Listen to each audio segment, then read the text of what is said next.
I'm very much welcoming for a brown bag lunch Ott Velsberg, Chief Data Officer of the Estonian Government. Welcome.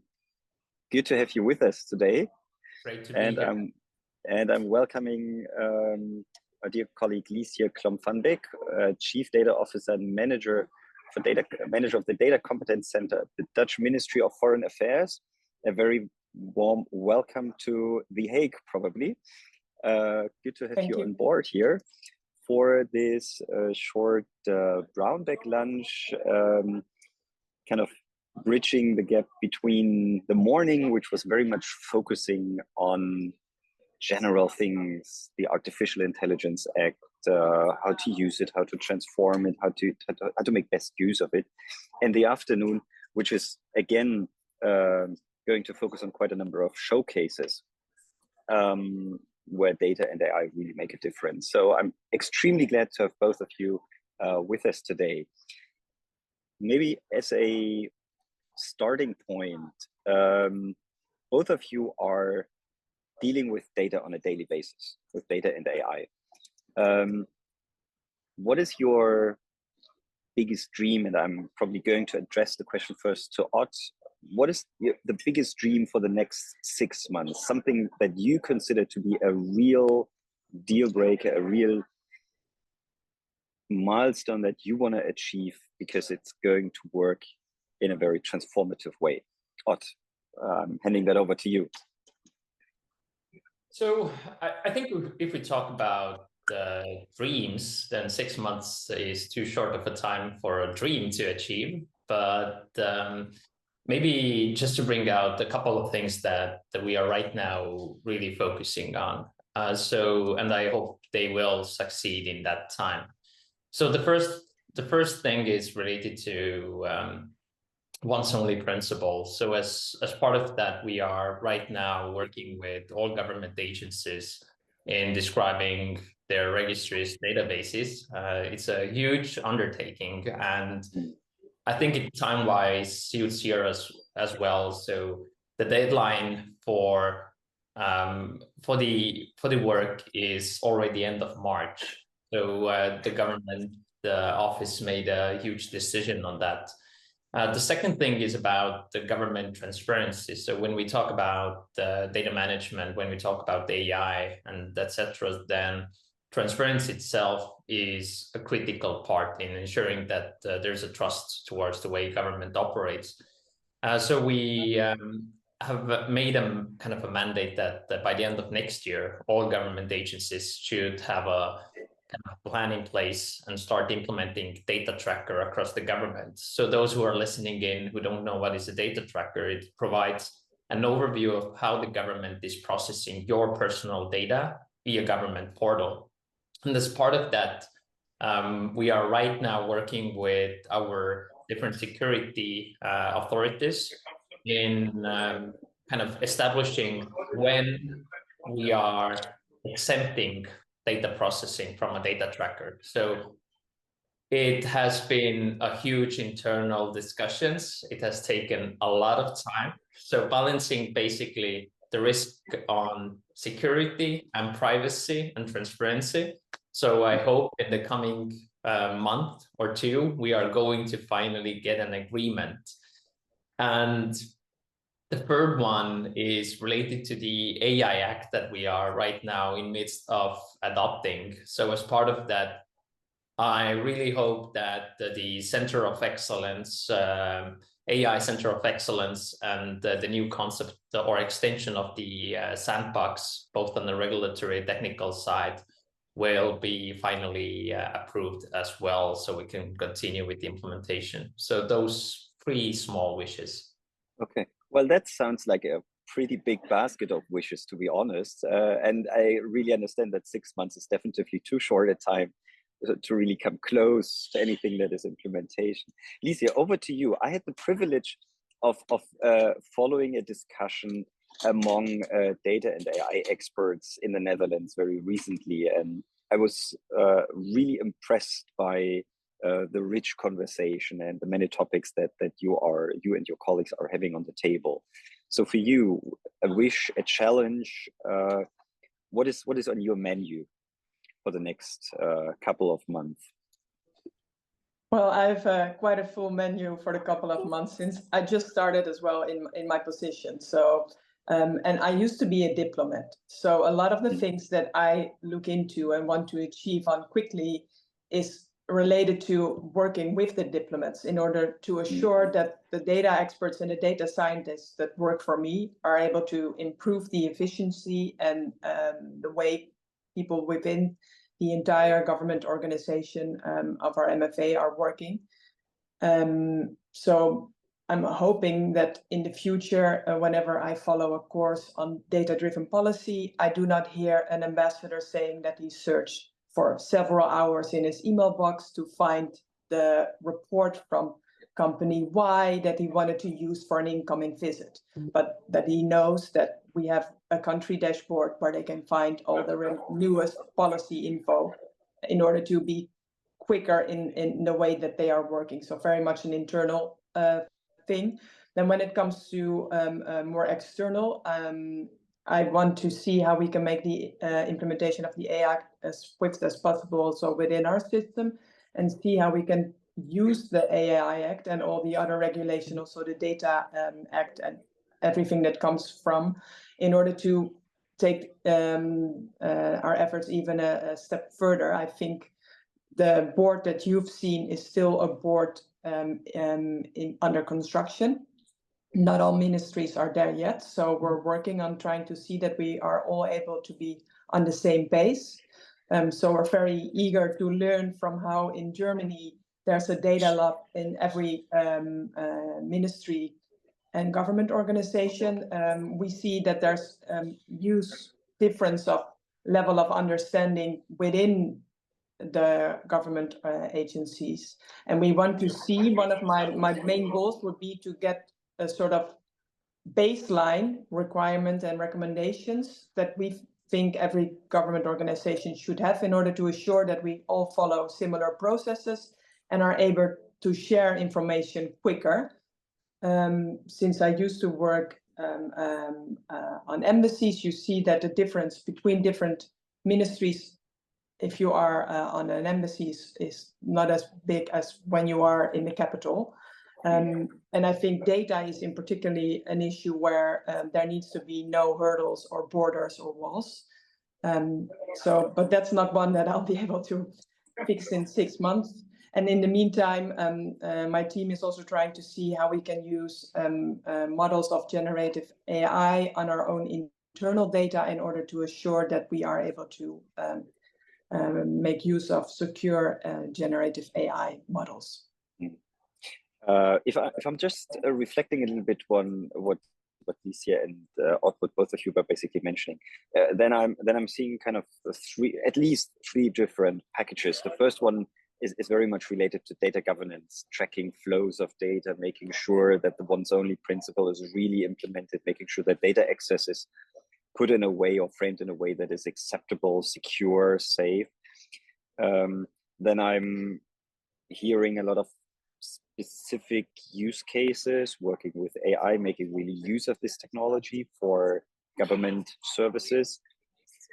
A third aspect is certainly how to make sure that practitioners, diplomats, government officials, programmers, data scientists really interact with each other in a way that is meaningful and that is actually leading to something palpable. I mean, making sure that people understand each other when they talk and use their jargon.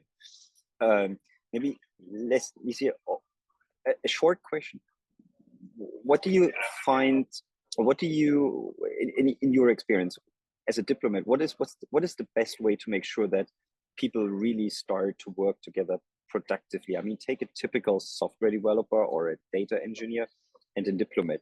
How do you actually make sure that those colleagues that are coming from completely different environments work together in a meaningful way? Yeah, one of the things I'm wanting to make use of is as the Dutch government, we have 34 cyber and economic security diplomats all over the world.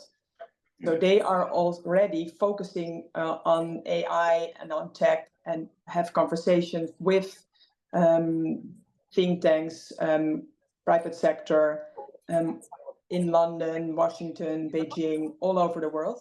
And I want to make use of them as sort of our ambassadors within the ministry. Okay. No, I think that was just somebody having the micro open. So no, I think, and then if you see that there's a common interest for both the scientists as well as for the diplomats, they will be helping our scientists as well to be able to sell their products better and to assure that we're able to make more progress and more use and increase the efficiency, because I think currently a lot of people expect a lot from AI when it comes to efficiency, but often aren't aware of where they can find what information and just connect the dots. So that's one of my main focus for the upcoming months. Thank you, Liesje. Then maybe a last question before we open up a bit for the audience. The main question that I'm also having on my table as a chief data scientist is about governance. The technology is there. There is the will. Data engineers, data experts want to cooperate and co-create interesting cases. Our hierarchy really understands the power of data and AI, but then comes governance. Who's allowed to access what kind of data, on what terms? What is your answer? What is the solution that we collectively could implement? So first of all, we need to have a more mixed approach to data utilization and sharing that we have today. So for instance, in Estonia, we've been heavily relying on X-Road, which is our backbone for data exchange and interoperability, but at the same time, the other part is open data. But in my opinion, this approach is too limited. So instead, we need to understand, depending on the use case, you have different ways how you can actually access and utilize data itself. So for instance, I mentioned the sandbox. Today we have a data scientist environment. So if you want to process data for research or statistical or policy-making purposes, you have access that otherwise by the minimization principle you wouldn't have. We've been heavily working on various initiatives related to synthetic data. So this is kind of as an umbrella, privacy-enhancing technologies. So one of the initiatives that just last week we decided that we are going to tackle next is salary information on the whole of Estonian population. So everyone who is working, making information on your experience, whether you are male or female, what job you're working on, and what is your salary. So there are different means of actually opening up the government as well. It's not as simple as we typically take. Similarly, discussions on a digital kind of synthetic twin. So population registry, imagine if we open this up. From one end, it's service development, testing, but also opening up venues for public-private partnership. Similarly, understanding that we don't need to pool everything together. So federated learning or multi-party computation, again, that is something that we've been implementing and planning on working later on as well, or homomorphic encryption, and the list goes on. So we need to understand that there are different ways of how we can actually collaborate, and it is not as simple as you can have access to this type of data, but rather sometimes it's just about having restricted query interfaces whereby you get an answer, you don't get the data itself, but you know how in a controlled manner a third party can access and get the information. So we need to have a more nuanced. I think we are just in the beginning of really tapping into the data economy in Europe. Thank you. That was very useful comment, or thank you for sharing that experience. Now, I want to take this opportunity to open up for the audience, because this is a brown bag, so I hope everybody is having a coffee or a tea and something to snack. So audience, please just come in, maybe please mention your name, and if you have an affiliation, your affiliation, and then just come to just come in with a question, please.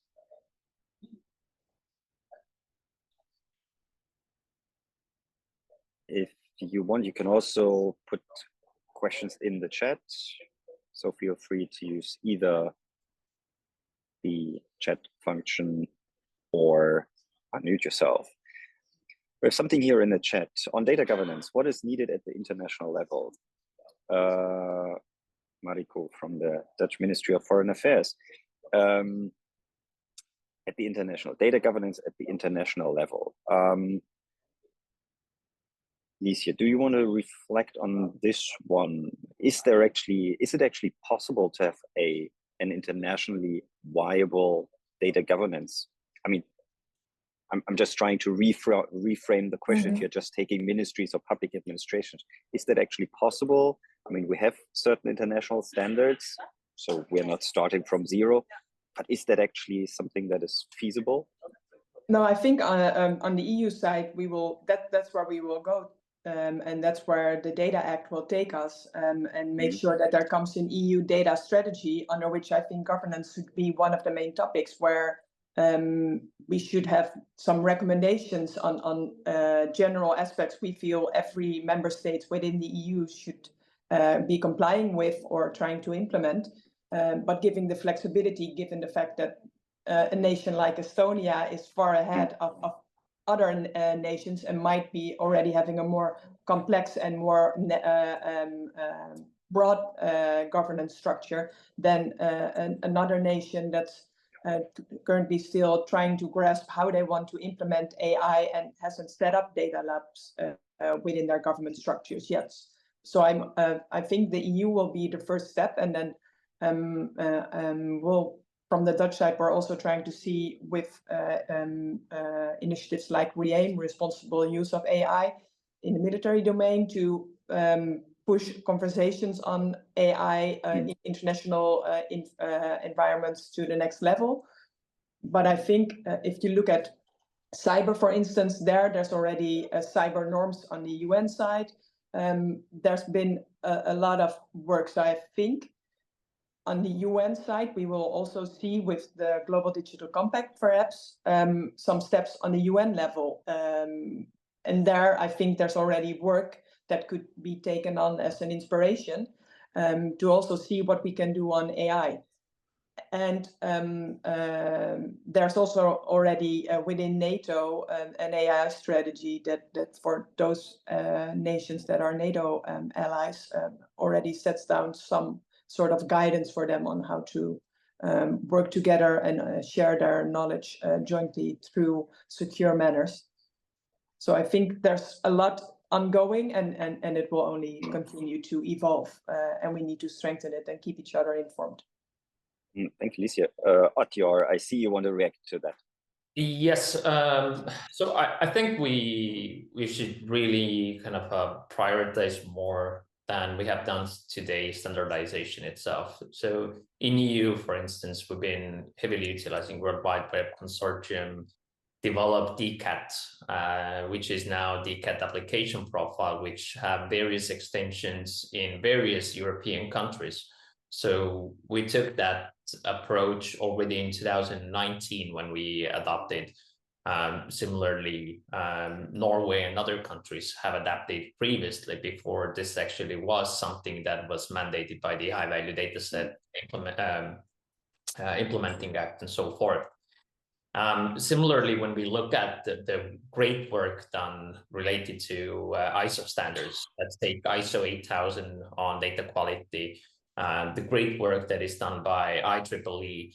So I think we need to move from a principle-based conversation that is heavily dominating basically the discussions in the UN, in Europe to some degree as well, and get more practical. Because if we talk about data governance, in the end, we cannot standardize the way different organizations operate.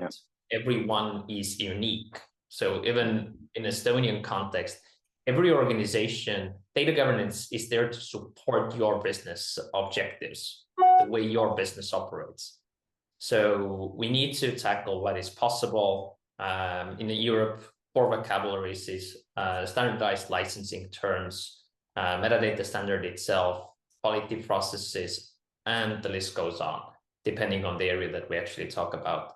So governance as a whole, from a strategic perspective, I think it's difficult to tackle.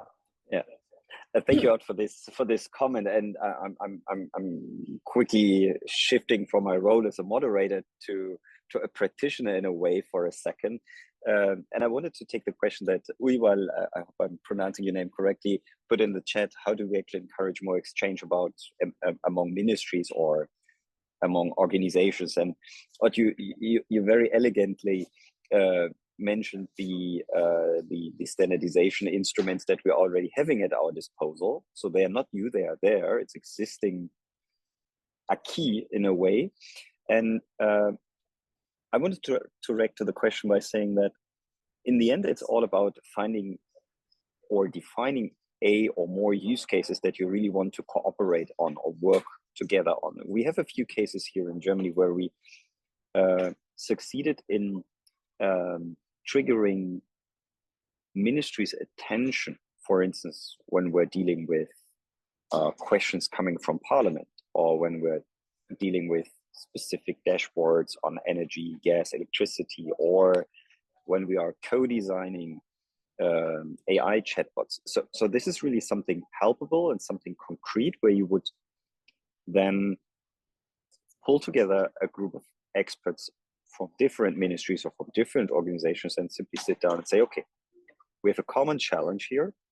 Let's solve this together, always with the intention of using or developing something that becomes a widespread solution, a solution that can work in more than one entity or more than one organization. And then coming back to what you just said and referred to specific standards, DCAT AP or others, common licensing frameworks that exist, simply making sure that we use those standards and translate or use them as a basis for something very specific and very concrete. I mean, really sitting down and creating code and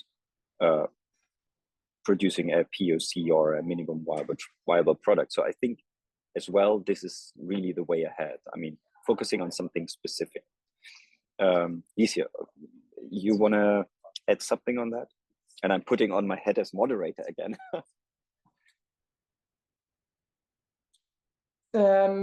Could you repeat the question again?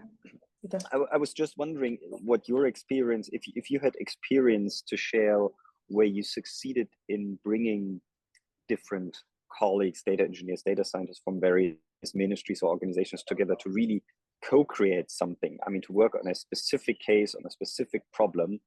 Is that something that you do, that you want to do? Yeah, that's something that I want to do. Currently, all the initiatives have been done by the Data Lab within the MFA solely. So with colleagues, though, at embassies, so sometimes with colleagues from Ministry of Defense or Ministry of Trade and Economic Affairs.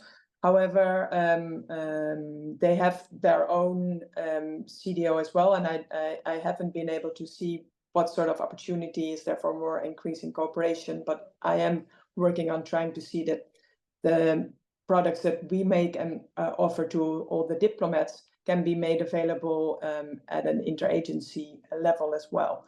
But that's something where in the Netherlands we still need to figure out how to do it also because of security issues in certain issues and access to platforms.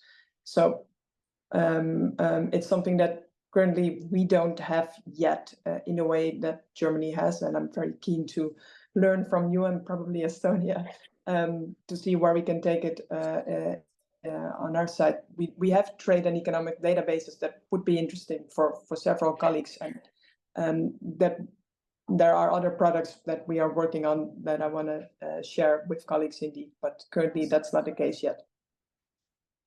So I will jump in as well. So if we talk about the kind of project initiatives that various different organizations could collaborate on. It's oftentimes a kind of lack of awareness that someone is working internally on something specific. So I'm just going to bring you a couple of examples. The latest one was we carried out kind of a satisfaction survey within our ministry to understand what are the different things people are really annoyed doing. And one of the major things brought out was briefing notes. Briefing notes for diplomats, briefing notes for ministers. And we chose a couple of topics. I happened to discuss the same thing with the Minister of Foreign Affairs. We already knew that there is a business case only within our ministry itself, now combined in only 2 ministries of all the ministries we have in the government.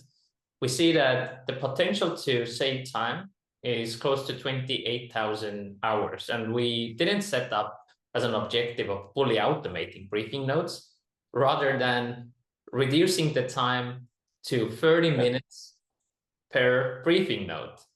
It totals up close to 600,000 euros in cost savings. But the job satisfaction of writing those briefing notes, memos that might never be read but are required, is a huge. And similarly, procurement. Again, it's about kind of semi-automating the process that takes business kind of representatives oftentimes a lot of extra time. They are unfamiliar, they need to procure something, they haven't had the experience before or only a slight. So in all of those cases, after we've been discussing with other stakeholders who have similar business requirements, similar problems, everyone are willing to contribute. Now, when we go to the data part, again, it's always about expectations. So our population registry is collecting data with their own business perspective in mind. Their service level agreement is done with that in mind. But if our police and border control have different expectations, talk with each other, because they are in the end your data reusers as well. So I think we need to really cross-border, but internally as well, just let's talk. Oftentimes everyone are willing to contribute. Thank you, Ott. I'm just adding a comment here, and in doing so, I'm picking up a question from the chat, which was referring to the way we do clean data when we process it, and that could be data that is coming from internal sources or also from external sources. And this very much fits with what you just said. I mean, in the end, it's all about asking the question: what do you want to use the data for, now, tomorrow, and after tomorrow? I mean, making sure that you have a fairly good understanding of the business cases that might be there or that might be evolving. And this is then, coming back to this question that was put in the chat, this is then determining to which extent we do we do the transform process when we pull this data into our systems for further analysis.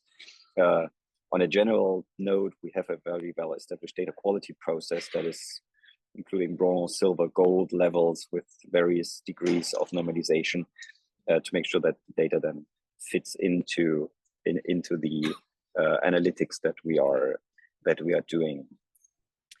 I have another question here in the chat from Nima from the Hertie School on open source versus enterprise approaches. Nima, if you want to come in, just ask your question, please.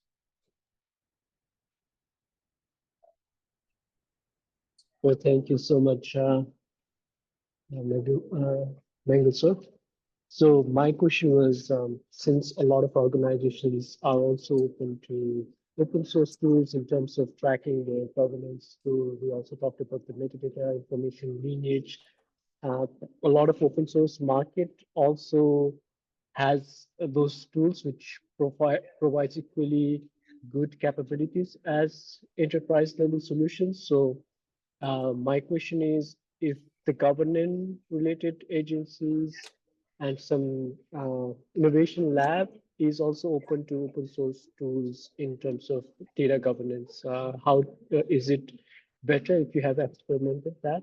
So that was my question. Thank you, Nima. I would shuffle this question over to Ott. Probably open source, where there's proprietary tools for handling and working with data. Any reaction to that one? So we are not limiting whether it is open source or kind of concrete services. We are utilizing both. So our approach has been that we have the data cataloging software called Rehake, which is open source. Everyone can freely utilize, but is more addressed for small and medium-sized companies that don't have a particular requirements. For instance, our land board with their spatial data has very particular kind of requirements. So in the end, it's important that whatever software tool you are using, you can trust it. If you are using as a kind of as a service, then you need to do trustworthy and compliance assessment, whether that third party is actually trustworthy, and the list goes on. So keeping your cybersecurity requirements in mind. Besides that, I'm really against government developing everything themselves. There exists so great tools that we should use more. And I've been telling time again, let's not reinvent the wheel. Let's implement what already exists, and the society would be 10, 50 times better than it is today. Let me pick up. Thanks a lot for taking this question, answering it, and thank you very much for a comment that resonates well with what I'm always saying to colleagues as well. Rather copy something that is good and use it instead of really redoing it yourself and spending days, weeks, or months on something that never reaches a stage that is production ready. So very much, I very much agree with what you said. Liesje, I wanted to put a question over to you that is in the chat from Florentina, a colleague from Romania, asking about how to make sure that diplomats really understand the power of AI, how to make sure that they know how to work with that. Can you share a few thoughts on that one? Yes, definitely. Thank you for the question. Because that's something that I think is key. And indeed, you want to assure that everybody makes use of the product. So what you need to do for that is to have awareness and be showing and assuring that everybody sees the efficiency. I mean, the briefing notes in Estonia, if you limit the time to 30 minutes per briefing note, I think that's something that will get attention of every diplomats. And that's the same way we are also trying to see within our organization, where are the quick wins that also have a lot of impact, in order to assure everybody understands from the top level to the policy officer that's working on such a briefing note to see how they can make use of the tools that are out there and in an efficient way in order to make their work day a bit more joyful and give them more time to interact with other diplomats or think about how they want to rephrase briefing notes.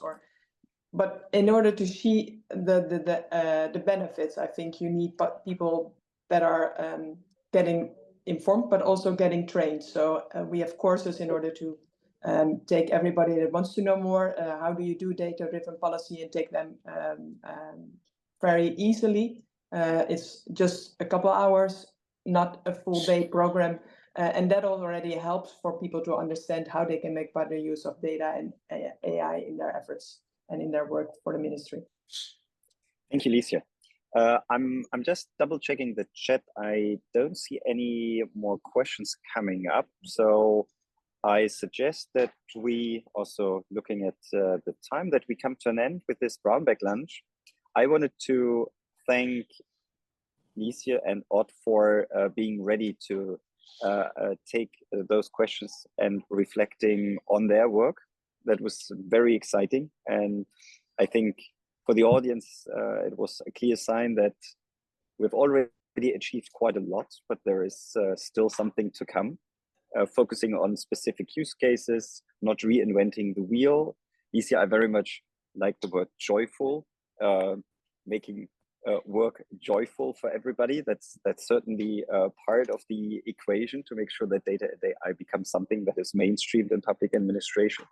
And I guess we also have a clear sense that international cooperation among peers, especially among ministries, is something that is of great value. And this forum here, I think, can be an excellent starting point for a network that is going to evolve around these topics. So both of you, thank you very much